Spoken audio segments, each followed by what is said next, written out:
Hello students, आज हम एक और पर्सनल लेटर समझेंगे। Write a letter to your friend advising him to celebrate Diwali without crackers.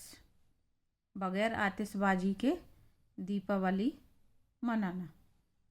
ये आपका यहाँ पे फ्रेंड शब्द लिखा हुआ है। फ्रेंड की जगह पे आपका सिस्टर या ब्रदर शब्द भी आ सकता है, यंगर सिस्टर या यंगर ब्रदर। ये आपका 2016 में आया हुआ है, तो अभी आपके लिए तब से नहीं पूछा गया, तो इम्पोर्टेंट है इस साल। आगे आपका क्वेश्चन इस तरीके से भी आ सकता है, जैसे ये आपका 2009 और 12 में आया है। You are Vivek, write a letter to your younger sister advising her to celebrate Diwali without crackers. और write a letter to your friend, ये आया 2016 में आपका। तो आपको ध्यान रखना है कि आपके उसमें क्या दिया हुआ है, क्वेश्चन में क्या दिया हुआ है, हम उस आधार पे लिखना प्रारंभ करेंगे। मैंने आपको पहले भी पर्सनल लेटर में समझाया। यहाँ पे हम सबसे पहले ऊपर एड्रेस लिखते हैं अपना। एड्रेस लिखते समय हमें अपना नाम नहीं डालना है, हम कॉलोनी, वार्ड नंबर वगैरह ये सब कुछ डालते हैं, मकान नंबर वगैरह जो कुछ भी हो आपका, और जगह का नाम डालेंगे, कहाँ के रहने वाले हैं, ज़िले का नाम डालना है यहाँ पे। उसके बाद हमको एग्ज़ाम की डेट लिखनी है, जो भी आपकी एग्ज़ाम की डेट है, तो आप वो एग्ज़ाम की डेट लिखेंगे जिस दिन आपका इंग्लिश का पेपर है।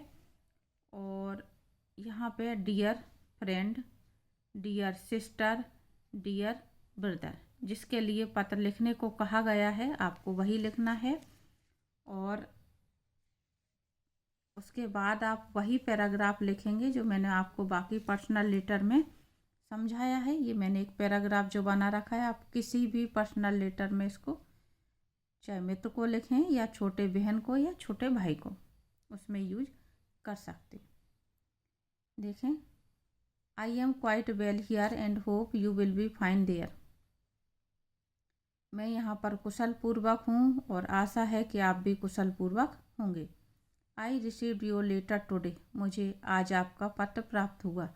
टुडे की जगह पे आप यस्टरडे शब्द कर सकते हैं, या आप जो कुछ भी यहाँ पे तारीख वगैरह लिखना चाहें वो लिख सकते हैं कि मुझे आज आपका पत्र प्राप्त हुआ, या यहाँ पे डेट डाल सकते हैं कि इस दिन पत्र प्राप्त हुआ। You must be busy in your coaching, आप अपनी कोचिंग में व्यस्त होंगे। I hope you are doing well, और मुझे आशा है कि आप अच्छा कर रहे होंगे।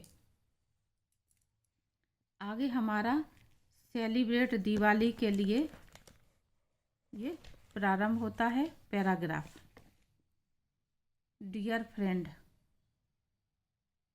फिर से आपको ये बात यहाँ पे ध्यान रखनी है कि डियर फ्रेंड की जगह पे आपने जो कुछ भी यहाँ डाला है, डियर सिस्टर, ब्रदर, जो कुछ भी आपका पत्र में आया, हमको उस शब्द को लिखना है। तो इस बात को खास ध्यान रखें।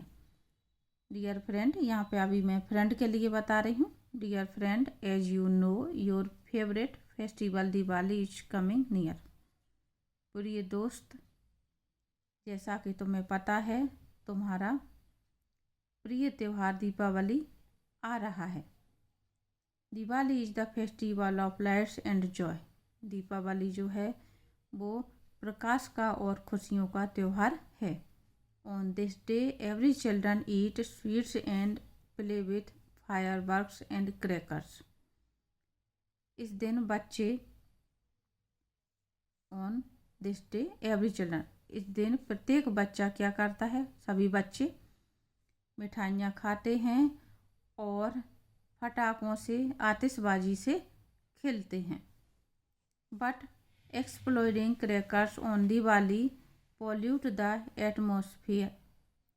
लेकिन पटाखों को फोड़ना, चलाना, आतिशबाजी करना, उस सब से क्या होता है,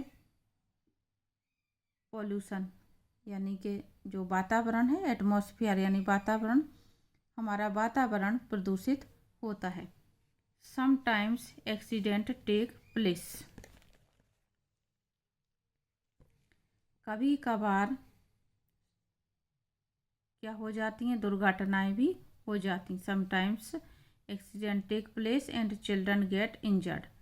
कभी कभार किससे, ये पटाखे चलाने से या कहीं आतिशबाजी करने से एक्सीडेंट भी हो जाते हैं और बच्चे घायल भी हो जाते हैं। अगर सावधानी से नहीं ये जो आतिशबाजी है नहीं चलाई जाए तो कई बच्चे घायल हो जाते हैं। So this time I want you to celebrate Diwali with sweets and lamps only. इसलिए इस साल, इस वर्ष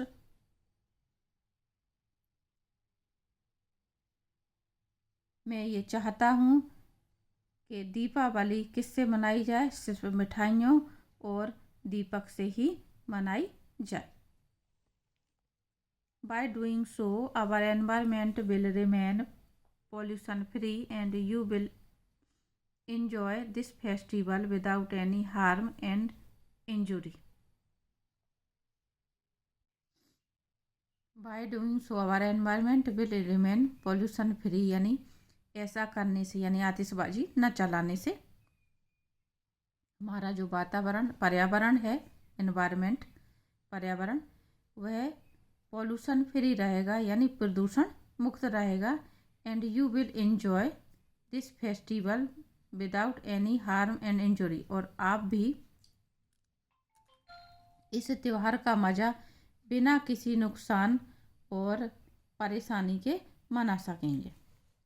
आई hope you will also advise your friends. मुझे आशा है कि आप अपने मित्रों को भी इस बात की सलाह देंगे। एडवाइज मीन्स सलाह देना। To say no to crackers this year. इस वर्ष विदाउट क्रैकर्स, यानी बिना आतिशबाजी के दीपावली मनाएं, यानी जो आतिशबाजी है उसको ना कहें। The rest is okay, please convey my regards to your parents and love to Chhotu. फिर से ये पैराग्राफ आपका जो पर्सनल लेटर का मैंने आपको बताया हुआ है, सिखाया है, आपको उसी को लिखना है।